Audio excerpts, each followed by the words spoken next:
Good evening, I'm John Carter and welcome to Poland Daily Business. Polish bus manufacturer Autosan has been pulled back from the brink by state-owned firm PGE.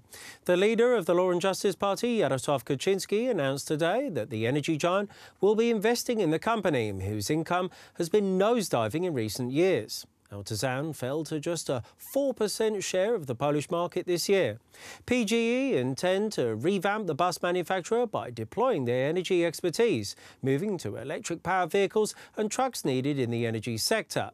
The investment will be well received in the southern town of Sanok, who rely on Autosan as a local employer. There are officially 560,000 Ukrainians currently working in Poland, making them the largest number of migrants in the country. However, this number could be set to decrease.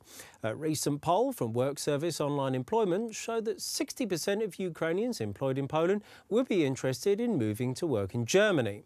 The poll showed that 29% would definitely move and 30% would probably do so given the opportunity. The results are all the more pertinent given the fact that Germany's work visa laws are set to become more laxed, with the new legislation possibly coming into effect in 2019. The Polish industry's participation in the Vistula air defence programme is to be secured in its second phase, according to an announcement made on Saturday by Wesley Kremer, the head of the armaments part of Raytheon Corporation.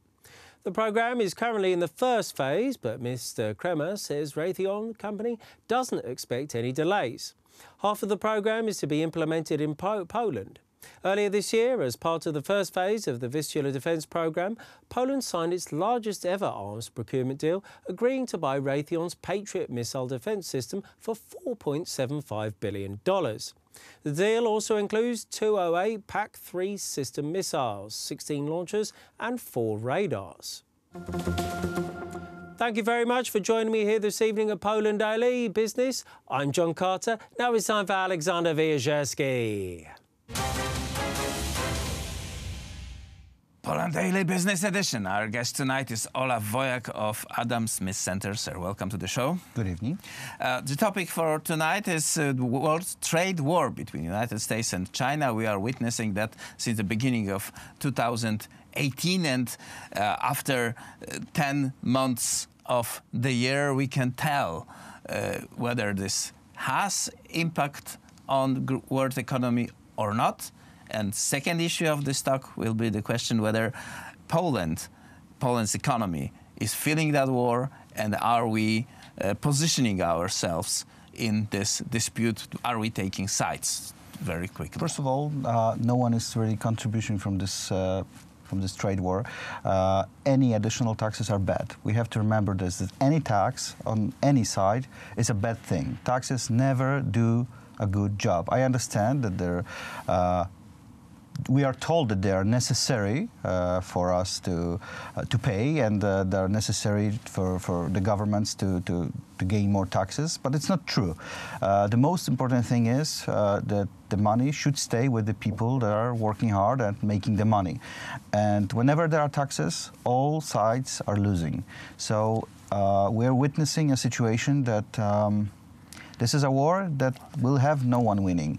And considering second thing, Poland as having any issue in this, well, when two sides are fighting, you should try to make your own win by working with both of them.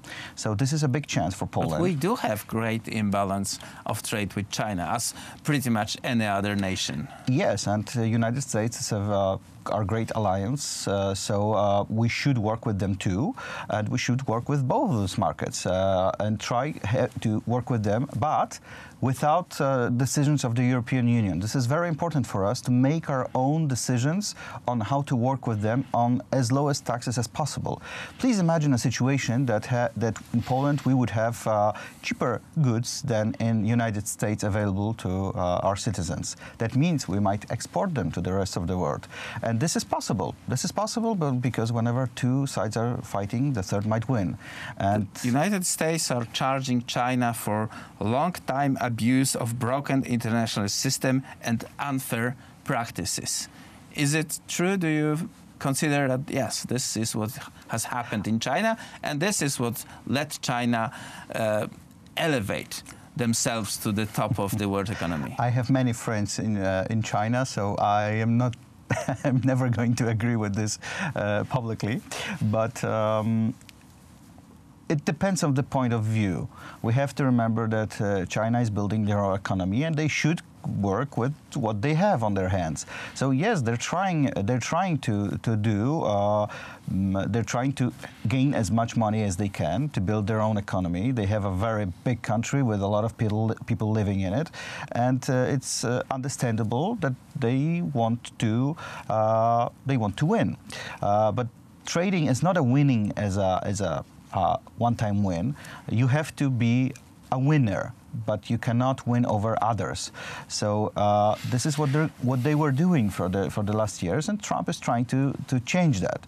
But I think the way he's doing, either we like Trump and we like his economic decisions previously, but this one is not the best one. I think raising the taxes in any way for anyone will always be a bad move. Steve Bannon, one of the chief strategists of of the Trump campaign, said, I believe in July, that the objective of this war is to gain and open access to the China's market for American companies.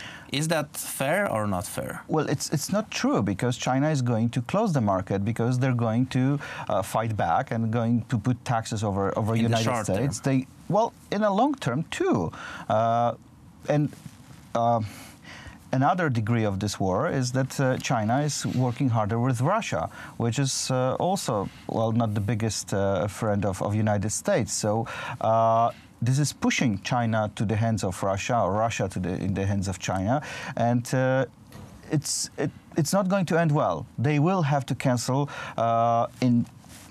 maybe not in the closest years, but in a decade or two, there is going to be a president or someone that will win just because he's going to say we're going to cancel the taxes and we're going to cancel those decisions. So that means they're already not current enough. You cannot close the world we're living in. When you're putting bigger taxes, when you want to have duties, extra duties, working with trade, you're closing the markets, and it makes the market unnatural. So it's not a way of building economy in the 21st century. One of the recent United States agreement was rearranging the NAFTA agreement. The NAFTA is abolished. There is a new deal, but one of the chapters says that each participant, means United States, Canada, and Mexico, if is achieving any deal with country that has not free economy, it needs to consult with others. That obviously means that Canada cannot sign a trade deal with China if United States and Mexico won't agree. Please remember that the roots of America, American nation, is when the Brits hired up taxes for the new land over tea and other things that they were buying. So this was the way of fight back. They made their own nation. They showed that yes, we don't need another nations having taxes over us, and they built a strong economy, having no taxes at all on many goods. And this was the direction they built. They built a strong and well-known country, and they should reconsider the decisions that they recently made, because it's not a good decision. It's not a good direction, and they're going to make other countries stronger because of it. We will see. Olaf Wojak of Adam Smith Center was our guest tonight, and that was it for Poland Daily Business. Thank you, sir.